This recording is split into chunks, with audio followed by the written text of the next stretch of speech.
제2의 쉬운 통계와 수학입니다. 오늘은 기초통계학 이론 강의 4강으로 조건부 확률과 베이즈 정리에 대해서 알아보겠습니다. 이번 파트는 좀 다른 파트에 비하면 재미있는 편이에요. 따라서 좀 흥미를 갖고 열심히 들어주시면 감사하겠습니다. 먼저 조건부 확률의 정의에 대해서 한번 알아보겠습니다. 조건부 확률이란 어떤 사건 A가 이미 일어났다는 조건 하에서 다른 사건 B가 발생할 확률을 의미하고요. 기호로는 다음과 같이 나타냅니다. 여기서 우측의 A가 바로 조건을 의미하고요. B는 특정 사건을 의미해요. 그러니까 A라는 조건 하에서 B라는 사건이 발생할 확률이 얼마인가를 나타내는 게 바로 조건부 확률이라고 할 수 있습니다. 예를 들어 어떤 시험에 응시한 사람 중 남자라는 조건 하에 합격할 확률이 궁금할 수도 있겠죠. 즉 남자 응시생의 합격률을 조건부 확률로 표기할 수 있는데요. 바로 다음과 같이 표기할 수 있습니다. 마찬가지로 우측의 남자가 바로 조건에 해당한다고 할 수 있죠. 조건부 확률이 중요한 의미를 가지는 이유는 이게 단순히 조건만을 의미하는 게 아니라 새로운 정보를 의미하기 때문이기도 해요. 네, 이를 설명하기 위해 제가 간단한 쇼츠를 하나 준비해 봤는데요. 먼저 그 쇼츠를 보고 오시겠습니다. 조건부 확률이란 무엇일까? 조건부 확률은 특정한 조건이 주어졌을 때 어떤 사건이 발생할 확률을 의미한다. 예를 들어 시험의 합격률을 생각해보자. 단순한 전체 합격률이 아니라 남자 응시생이라는 조건이 주어졌을 때의 합격률, 즉 남자 응시생의 합격률이 궁금할 수 있다. 이처럼 어떤 조건이 주어진 상황에서의 확률을 조건부 확률이라고 하며 이를 기호로 표현하면 다음과 같다. 여기서 중요한 점은 조건은 곧 새로운 정보라는 것이다. 예를 들어 넷플릭스에서 A라는 드라마의 시청률은 30%인데 오징어 게임을 시청한 사람들만 보면 A 드라마를 시청할 확률이 90%로 크게 증가한다고 가정해보자. 이는 오징어 게임을 시청한 사람이다는 새로운 정보가 추가되었을 때 확률이 크게 달라질 수 있음을 보여주는 사례이며 이 역시 조건부 확률로 표현할 수 있다. 실제로 넷플릭스나 유튜브의 추천 알고리즘도 이러한 원리를 활용한다. 사용자의 기존 시청 이력을 바탕으로 비슷한 이력을 가진 사람들이 자주 시청한 컨텐츠를 추천해주기 때문이다. 예를 들어 내가 기묘한 이야기와 오징어 게임을 시청했다면 알고리즘은 이 두 작품을 본 사용자들이 높은 확률로 시청한 다른 컨텐츠를 우선적으로 추천한다. 이처럼 사용자의 시청 이력은 새로운 정보가 되고 알고리즘은 이를 기반으로 계속해서 조건부 확률을 갱신한다. 결국 조건부 확률이란 새롭게 주어지는 정보에 따라 계속 변화하는 확률을 계산하는 도구라고 이해할 수 있다. 네, 다음으로는 조건부 확률의 공식에 대해서 한번 알아볼게요. 조건부 확률의 공식, 즉 A라는 조건 하에 B라는 사건이 발생할 확률은 조건 A가 발생할 확률 분의 조건 A와 사건 B가 동시에 일어날 확률로 나타낼 수가 있습니다. 이를 한번 그림으로 좀 설명을 드려볼게요. 네, 앞서 설명드렸듯이 조건부 확률의 공식은 다음과 같이 나타낼 수 있고요. 왜 이렇게 되는지 한번 그림을 통해 설명을 드려볼게요. 우선 우리가 전체 합격률을 구한다고 한번 생각해 볼게요. 전체 합격률은 전체 응시생 수 분의 합격자의 수로 구할 수 있겠죠. 자, 그런데 남자라는 조건 하에서 합격률을 구하게 되면은 분모가 바뀌어요. 남자 중에 그림에서 보시듯 남자 중에 합격자의 수를 우리가 구해야 되죠. 이 부분은 바로 남자이자 합격자인 사람들의 영역을 나타내는 부분이라고 할 수 있죠. 따라서 남자라는 조건 하에서 합격률을 우리가 구해보면은 전체 남자 응시생 수분의 남자이면서 합격자인 사람들의 수로 나타낼 수가 있어요. 다음과 같이 표현을 할 수가 있는데요. 자, 그런데 우리가 분수에서 하나 중요한 특징이 있는데 분수는 분자 부분이나 분모 부분이나 같은 수로 나누어 주거나 곱해줘도 동일하게 유지가 됩니다. 예를 들어 5분의 1이 있는데 분자 분모에 각각 2로 나누어줬다고 칠게요. 그럼 결국에는 2로 나누어준 부분이 약분이 되기 때문에 결국 5분의 1이 되는 건 똑같거든요. 이러한 분수의 원리를 똑같이 여기에도 적용할 수 있어요. 이 남자 응시생 수를 전체 응시생 수로 나누어주고 남자이자 합격자의 수를 마찬가지로 전체 응시생의 수로 나누어주면은 어떻게 될까요? 분모 부분은 전체 응시생 수 중에 남자의 비율을 의미하기 때문에 다음과 같이 나타낼 수가 있어요. 그리고 분자 부분은 전체 응시생 중에 남자이자 합격자인 사람의 비율을 의미하기 때문에 다음과 같이 나타낼 수가 있어요. 자, 어떠세요? 분모 부분에는 결국 조건의 확률이 되고 분자 부분은 남자이자 합격자일 확률을 의미하게 되죠. 즉 분자 부분은 조건에도 해당되면서 특정 사건에도 해당되는 확률을 의미하기 때문에 우리가 일반적으로 다음과 같은 공식으로 나타낼 수가 있다는 거죠.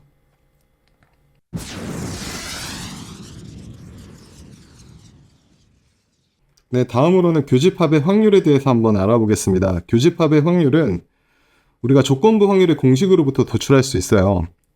우리가 조건부 확률을 다음과 같은 공식을 통해 나타낼 수 있다고 우리가 방금 얘기를 했었죠. 자, 여기서 교집합, A와 B의 교집합의 확률을 구하기 위해서는 이 두 부분을 서로 곱해주면 되겠죠. 따라서 A와 B의 교집합의 확률은 A라는 조건 하에 B가 발생할 확률 곱하기 A의 확률과 같습니다. 그런데 재미있는 점은 앞서 구한 조건부 확률에서 조건과 결과가 바뀌었다고 한번 생각을 해볼게요. 그럼 B라는 조건 하에 A가 벌어질 확률을 의미하겠죠. 이는 공식을 이용해 나타내면은 우선 분모 부분에는 조건의 확률이 들어가야 된다고 제가 아까 말씀드렸죠. 따라서 P, B가 되고요. 분자 부분은 앞선 경우와 동일하게 P, A 교집합 B가 됩니다. 이 공식을 통해서 우리가 역시 A와 B의 교집합이 발생할 확률을 구할 수 있는데요. 이 둘을 곱하면 되겠죠. 이 경우에는. 따라서 A와 B의 교집합이 발생할 확률은 다음과 같이도 표현할 수 있어요.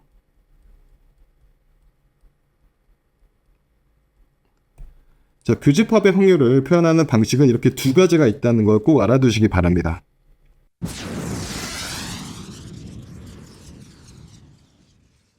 자, 근데 여기서 우리가 한 가지 알고 넘어가야 될 부분이 있는데요. 바로 두 사건이 서로 독립일 때의 교집합의 확률입니다.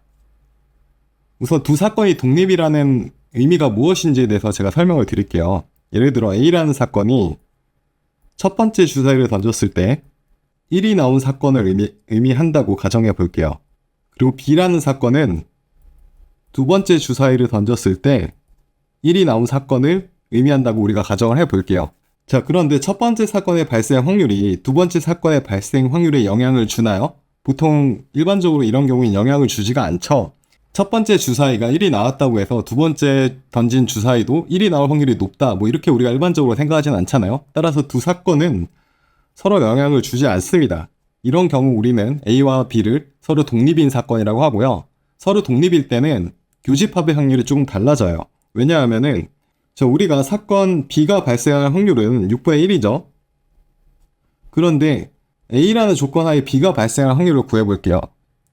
첫 번째 주사위가 1이 나왔다고 해서 두 번째 주사위가 1이 나올 확률, 즉 사건 B가 발생할 확률에 영향을 주나요? 아니요, 영향을 주지 않습니다. 똑같이 6분의 1이에요. 즉 사건 B가 발생할 확률이 A라는 조건 하에서 B가 발생할 확률과 동일할 때는 우리는 사건 A와 B를 서로 독립인 사건이라고 얘기를 하고요. 이럴 때는 다음과 같이 기호로 표기할 수가 있어요. 즉 A라는 조건 하에 B가 발생할 확률이나 그냥 B가 발생할 확률이나 같다라는 의미가 된다는 거죠. 따라서 이럴 때는 사건 A와 B가 동시에 발생할 확률, 교집합의 확률을 다음과 같이 표현할 수 있어요. 그냥 단순히 각 사건이 발생할 확률을 곱해주면 된다는 뜻이죠. 왜냐하면은 우리가 앞선 공식에서 다음과 같이 배웠었죠. 자, 그런데 어때요? 이 부분과 이 부분이 같기 때문에 이 자리를 P, B로 대체가 가능하다는 거예요. 사건 A와 B가 서로 독립일 때는 말이죠. 왜 이렇게 되는지 지금까지 수식으로 복잡하게 알아봤는데 간단하게 생각하시면 돼요. 두 사건이 서로 독립일 때 두 사건의 교집합의 확률은 그냥 단순히 두 사건의 각 발생 확률을 곱해주기만 하면 된다. 이렇게만 알아두시면 됩니다.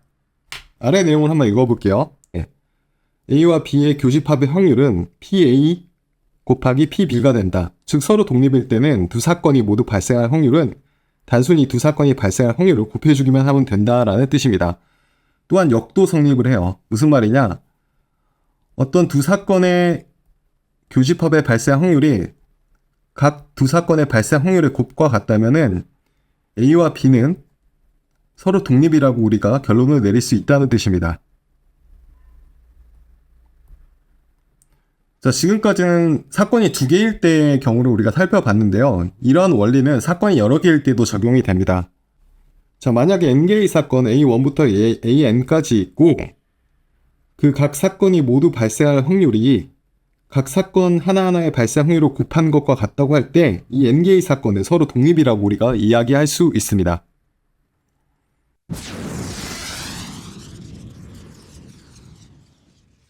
네, 두 번째로는 베이즈 정리에 대해서 한번 알아보겠습니다. 제가 강의 시작하기 전에 꼭 보고 오시라고 말씀드린 영상을 보고 오신 분들이라면 아시겠지만 베이즈 정리란 기본적으로 어떤 조건부 확률에서 조건과 결과가 뒤바뀌었을 때의 확률을 구할 때 필요한 정리예요. 그리고 이 베이즈 정리를 이해하기 위해서는 먼저 알아야 될 것들이 몇 가지 있습니다. 그런 것들을 하나하나씩 설명드리겠습니다. 우선 분할이라는 것에 대해서 먼저 말씀을 드릴게요. 분할이란 어떤 사건 A1부터 AN까지의 집합이 다음의 조건을 만족할 때 우리는 분할이라고 합니다. 우선 어떤 사건이든 교집합이 있으면 안 돼요. 그리고 그 각 n개의 사건이 더했을 때 표본 공간 전체를 이루어야 합니다. 이런 분할을 그림으로 나타내면 바로 오른쪽에 보시는 다음의 그림과 같은데요. n개의 사건이 모두 더하면은 표본 공간 S와 같아지죠. 그리고 각 사건끼리 서로 겹치는 영역이 없어요. 즉 교집합이 없다는 거죠. 이럴 때 우리가 보통 분할이라고 부릅니다. 이 분할은 그럼 왜 배우냐? 바로 그 다음에 나오는 전 확률 공식 때문에 배우는 거예요. 전 확률 공식이란 사건 A1부터 AN까지의 집합이 표본 공간 S의 분할이고 각 사건들의 발생 확률이 0보다 같거나 크면 어떤 사건 B의 확률은 다음과 같이 구할 수 있다는 것을 의미합니다. 자, 뭔가 수식으로 표현하면 복잡하죠. 그래서 제가 좀 더 쉽게 그림으로 한번 설명을 드려볼게요. 자, 그림을 보시면은 사건 A1부터 AN까지의 사건들이 표본 공간 S를 분할하고 있음을 확인할 수 있습니다.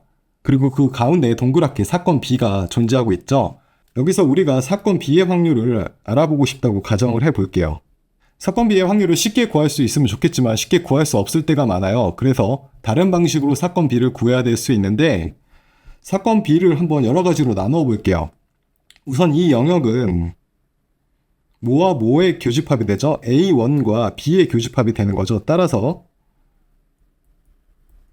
이 부분 플러스 그 다음의 영역, 이 영역은 어디와 어디의 교집합이죠? A2와 B의 교집합이죠. 이런 식으로 사건 B의 확률을 다음과 같이 표현할 수가 있어요. 즉 사건 B가 벌어질 확률을 우리가 쉽게 구할 수 없을 때 다른 방식으로 구할 수도 있는데 바로 표본 공간을 분할하고 있는 A1부터 AN까지의 집합과의 교집합을 통해 구할 수 있는 거예요.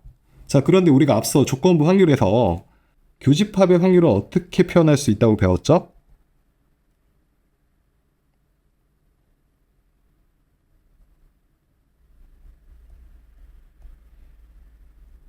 다음과 같이 표현할 수 있다고 배웠어요.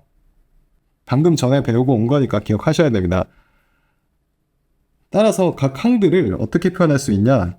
우리가 A1과 B의 교집합, A2와 B의 교집합, 뭐 A3와 B의 교집합, AN과 B의 교집합을 다음과 같이 표현할 수 있어요.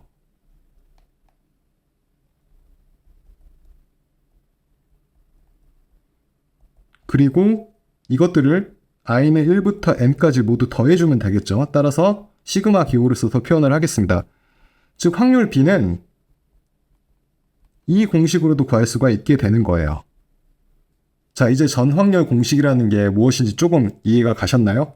그러면은 다음으로 베이즈 정리로 넘어가 보겠습니다.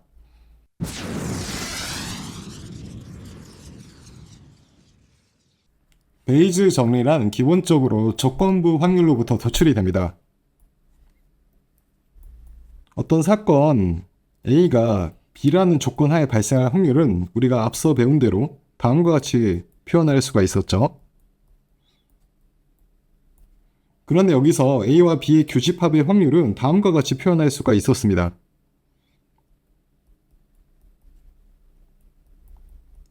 따라서 분자 부분을 이 공식으로 대체하면은 조건부 확률 B라는 조건 하에 A가 발생할 확률은 다음과 같이 표현할 수 있습니다.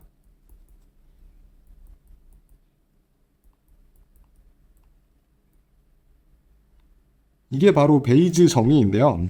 예를 들어 우리가 기존에 알고 있는 조건부 확률이 A라는 조건 하에 B라는 사건이 발생할 확률을 알고 있다고 생각해 볼게요. 근데 결과와 조건이 바뀐 B라는 조건 하에 A라는 사건이 발생할 확률이 궁금할 수도 있잖아요. 이렇게 조건과 결과가 뒤바뀌었을 때 우리가 그 확률을 구하게 해주는 게 바로 베이즈 정의입니다. 물론 추가적으로 A가 발생할 확률 그리고 B가 발생할 확률도 알아야겠죠.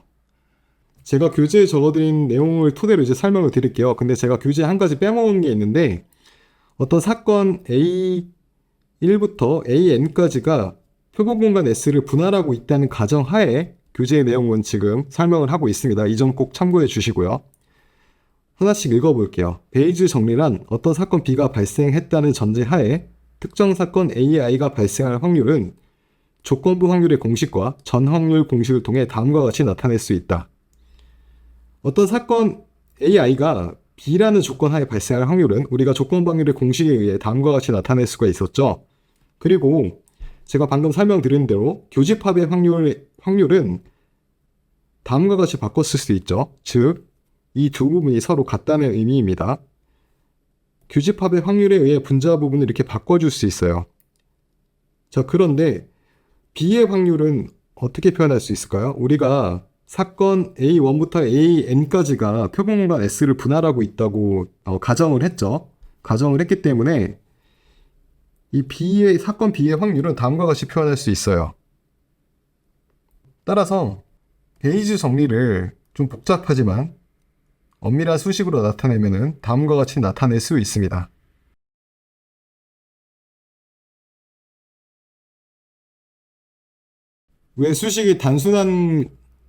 왜 수식이 단순한 수식부터 시작해서 점점 복잡한 수식으로 바뀌어가냐 이렇게 궁금해하실 수가 있는데 이렇게 복잡한 쪽으로 수식이 바뀌는 이유는 우리가 실제로 베이즈 정리와 관련된 문제를 풀 때 이 최종 마지막 공식으로 푸는 경우가 대부분이기 때문이에요. 그래서 조금 복잡하지만은 이 공식이 나오게 된 과정을 이해하시고 암기해 두시면은 나중에 베이즈 정리와 관련된 어떤 문제든 쉽게 푸실 수가 있게 됩니다.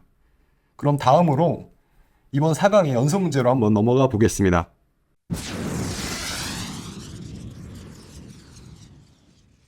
네, 우선 연속 문제 1번부터 한번 풀어보겠습니다.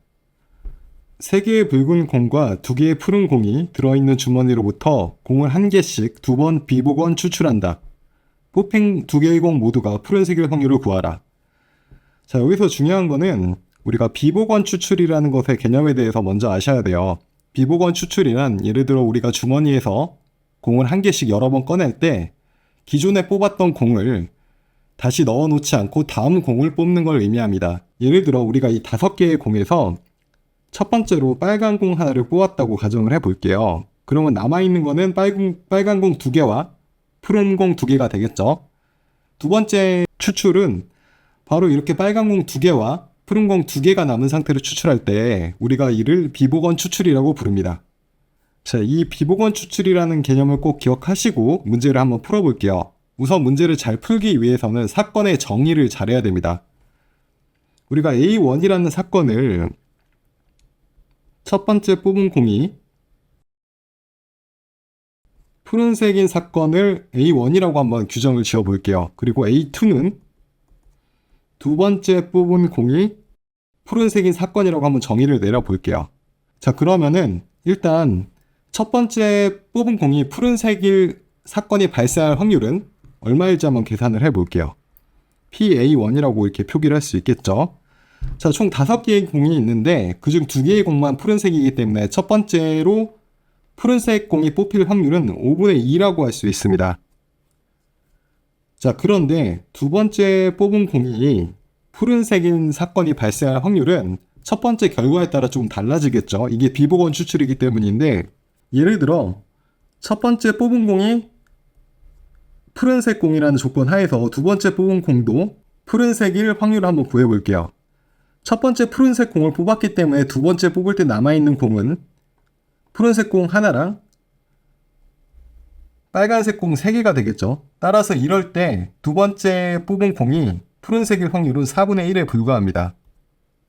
그런데 첫 번째 뽑은 공이 푸른색이 아니라고 가정해 볼게요. 첫 번째 뽑은 공이 푸른색이 아닐 때는 우리가 A와의 여집합으로 표기를 할 수 있고요. 이 상황에서 두 번째 뽑은 공이 푸른색일 확률은 기존에 남아있는 공이 어떤 걸까요? 첫 번째 공이 푸른색이 아니었다는 것은 빨간색 공을 하나 뽑았다는 의미죠. 따라서 남아있는 공은 빨간색 공 2개와 푸른색 공 2개인 상황인데 이 상황에서 푸른색 공을 뽑을 확률은 당연히 4개 중 2개니까 2분의 1이 됩니다. 즉 사건 A2는 앞선 첫 번째 사건의 결과가 푸른색 공이냐 아니냐에 따라 그 확률이 달라질 수 있다는 거예요. 자, 여기까지가 바로 문제를 풀기 위해 모든 사전 정보를 알아본 상태이고요. 우리가 알아야 될 거는 뽑힌 공 2개 모두가 푸른색일 확률이죠. 따라서 사건 A1과 사건 A2가 모두 발생할 확률을 우리가 구해야 됩니다. 따라서 이를 A1과 A2의 교집합의 확률로 표현할 수 있고요. 우리가 앞서 조건부 확률 편에서 배웠듯 이 확률은 다음과 같이 표현할 수 있습니다.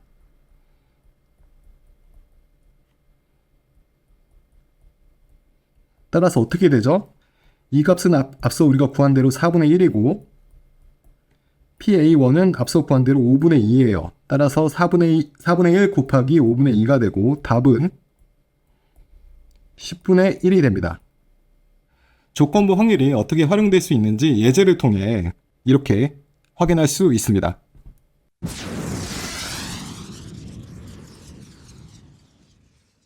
네, 다음으로는 2번 문제를 풀어보겠습니다. 내가 받은 이메일의 10%는 여행이란 단어가 들어가 있다. 여행이란 단어가 들어가 있는 이메일의 50%는 광고 메일이고 여행이란 단어가 들어가 있지 않은 이메일의 경우 20%가 광고 메일이다.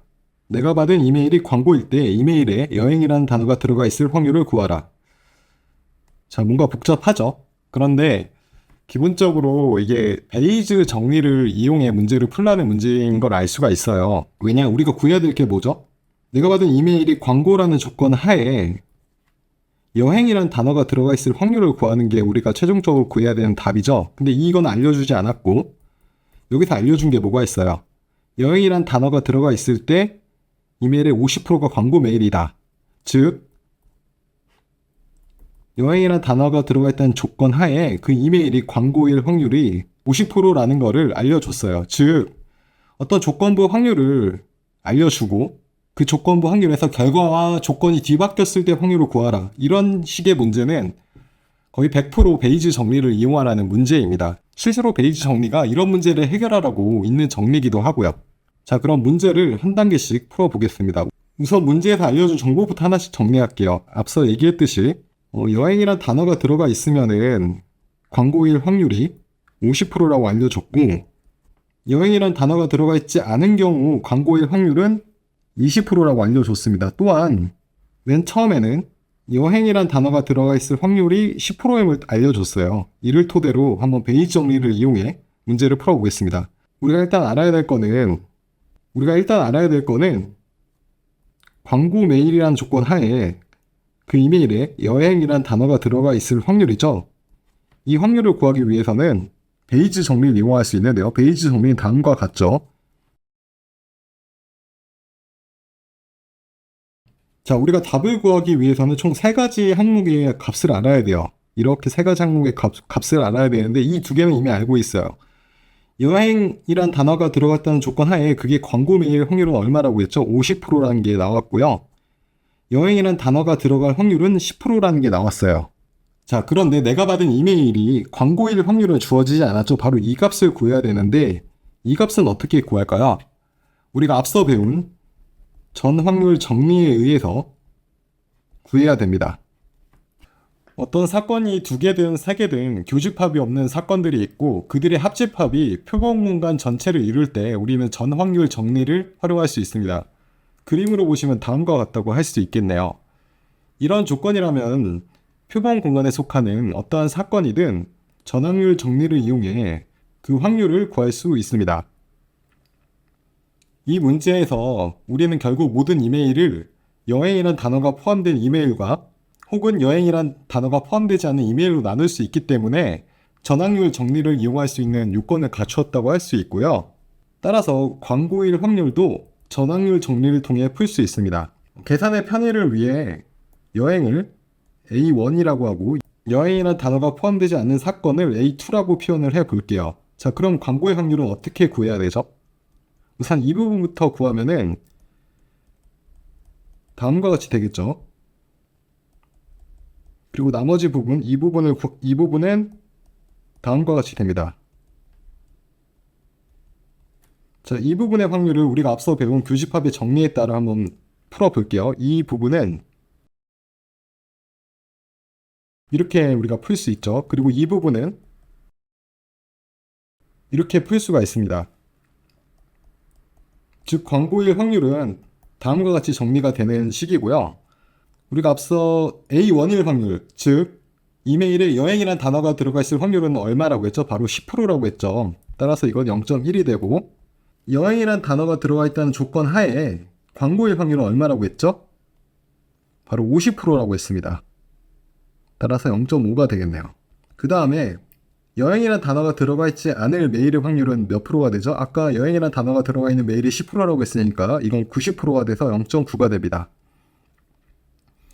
그리고 여행이라는 단어가 들어가 있지 않을 때 그 메일이 광고 메일의 확률은 20%라고 문제에서 알려줬어요. 따라서 0.2가 됩니다. 따라서 답을 구해보면은 0.5 곱하기 0.1 플러스 0.2 곱하기 0.9가 되고 0.05 플러스 0.18이기 때문에 0.23이 됩니다. 따라서 광고일 확률은 23%라고 할 수 있겠네요. 자, 이제 모든 걸 다 구했습니다. 우리가 최종적으로 구하고자 하는 확률을 한번 구해볼게요. 우리가 최종적으로 구하고자 했던 거는 어떤 이메일이 광고일 때 그 이메일에 여행이라는 단어가 들어가 있을 확률을 우리가 구하고자 했죠. 이 확률은 베이즈 정리에 의해 다음과 같이 구할 수 있었습니다. 앞서 살펴봤듯이 분자 부분은 다음과 같이 되고 분모 부분은 우리가 아까 전확률 정리를 통해 구한 것처럼 다음과 같이 됩니다. 따라서 답은 0.23분의 0.05가 되고 이는 약 21.7%가 됩니다.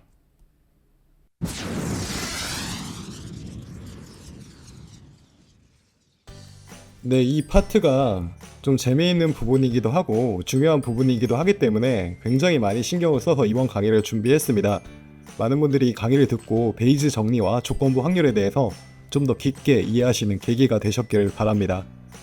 또한 베이즈 정리는 나중에 베이지안 통계라고 해서 별도의 분야가 있거든요. 그런 분야를 공부하실 때 많이 활용되는 부분이기 때문에 이번 강의를 잘 들어두시면 도움이 많이 될 겁니다. 이로써 4강을 마치고 저는 물러가겠습니다. 구독과 좋아요 부탁드릴게요. 다음 강의로 또 찾아뵙겠습니다. 감사합니다.